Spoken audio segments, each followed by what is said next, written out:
মগো বরিশালের প্রধান ঐতিহ্য হলো বরিশালের জাফত। মোরা যদি কোনোখানে জাফতের দাওয়াত পাই বা জাফতের কথা শুনি, মগো একটু তর সহ্য হয় না, যাওয়ার জন্য মনটা খালি ছটফট করে। ছোটকালে তো মোরা অনেকে আবার দাওয়াত না পাইলেও খাওয়ানোর জন্য চলে যাইতাম। খাওয়ানোর জন্য যাইতাম রোমা, দেখতে যাইতাম কেমনি এক লগে হাজার হাজার মানুষের রান্না করে, হাজার হাজার মানুষ খায়, এগুলোই দেখতে যাইতাম। কথা না বাড়াইয়া এবার মোরা চললেই মূল ভিডিওতে। প্রথমে আমরা দেখতে পাইতেছি এদিকে ড্যাগে একটার পর একটা খালি লাড়তে আছে আর রানতে আছে। তো এই ড্যাগে কি কি রানতে আছে, ধৈর্য হারা হইলে চলবে না। দেখেন আপনাকে এক এক করে আমি সবকিছু দেখাইতে আছি। প্রথমে চলে গেলাম ডাইলের ড্যাগের দ্বারে, কারণ এই কলার ডালটা মোর আবার একটু বেশি পছন্দ। আর সবাই তো জানেন গরুর মাংসের সাথে ডালের প্রশংসা একটু বেশিই থাকে খাওয়ান শেষে। এদিকে আবার চলতে আছে ভাত গাবলায় ভরার প্রসেসিং। তা কাকু সাবধান, দানা ভাত ওই রুমের খালি পায়ে পারায় না। এদিকে গাবলার ভিতরে সুন্দর করে ভাত দিয়া আলাদা আলাদা বাড়িতে গরুর মাংস, কলার ডাল, পাতলা ডাল, ফেন্নি, মিষ্টি একসাথে সুন্দর করে সাজাইতেছে। তবে আরেকটা কথা, লবণের মশালই কিন্তু খাওয়ানোর মধ্যে যাই সবাই কারাকারি করে। এদিকে দেখতে পাইতেছেন গাবলার ভিতরে লবণের মশাগুলো এক এক করে দিয়ে দিতেছে। অন্যদিকে মানুষগুলো সিরিয়াল বাই সিরিয়াল মাঠের দিকে চলে আইতেছে। তাইলে মোরা যদি একটু দূর থেকে দেখি তাইলে বুঝতে পারবেন এখানে কতগুলো মানুষের আয়োজন করা হয়েছে।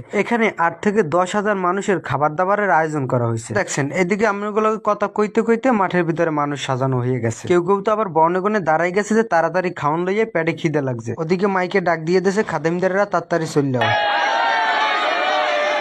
দেখছেন কি রকমের আউই দিয়ে দৌড় দিলে। এই রকমের আনন্দে কি বিয়ের খাওয়ানো পাওয়া যায়? অবশ্যই পাওয়া যায় না। দেখেন তাইলে আবার দৌড় দিয়ে কেমনে খাওয়ানটা লইয়া আই পরে। এদিকে আবার ভাই ভাবির আনে নাই কি লিগিয়া হেলিগিয়া বন্ধুরাতে খাওয়া লাগে মা। এদিকে আবার খাওয়ানের বাড়ি হাতে পাওয়ার লইগিয়া কুখ্যাত বিখ্যাত দেশি বিদেশি খাদিমদারেরা হেরা বইয়ে গেছে সিরিয়ালে। একজন আরেকজনরে কইতেছে এই সাবধান সাবধান, কেউ আবার মুখ চিনে খাদিম দিবি না, কেউ এক পিসের জায়গায় 2 পিস দিবি না, সবাইরে জেরেম দিবি এক মাপে দিয়ে যাবি। এদিকে আবার কামরুল আশিসে কইতেছে হালার পলা যতই পেশাল পড়ো হরবরি মানুষ সামনে পড়লে 2 পিস মাংস বেশি দিমুই দিমু। অবশেষে আল্লাহর বান্দারা মোনাজাত ধরছে। মোনাজাত কোন কালে শেষ হইবে আর খাওনের বাড়িটা লইয়া দৌড় দেবে। মোনাজাত শেষ হওয়া আমার তুই কামড়া হচ্ছে কি দেন।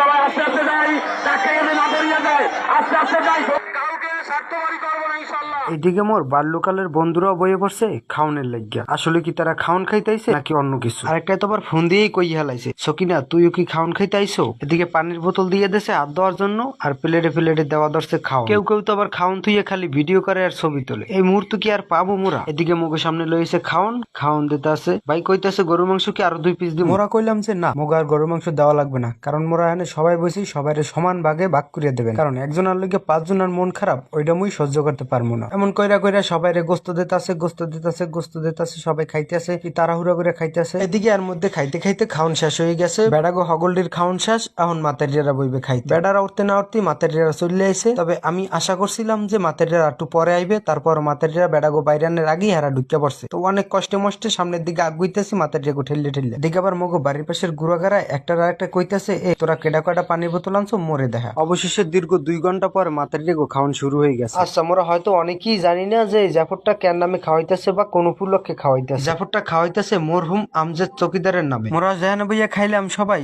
এই জায়গাটার নাম হলো টুমসর ক্রামতিয়া দাখিল মাদ্রাসার পিছনে পূর্ব সাইডে কোলার ভিতর। তো সকলের উদ্দেশ্যে একটা কথাই কমু, কথাটি হইলো যে ভিডিওটা যদি আপনাদের কাছে ভালো লাগে লাইক কমেন্ট শেয়ার করে পাশে থাকবেন। আর কিছু ভুল ত্রুটি হয়ে থাকলে অবশ্যই ক্ষমা চোখের দৃষ্টিতে দেখবেন।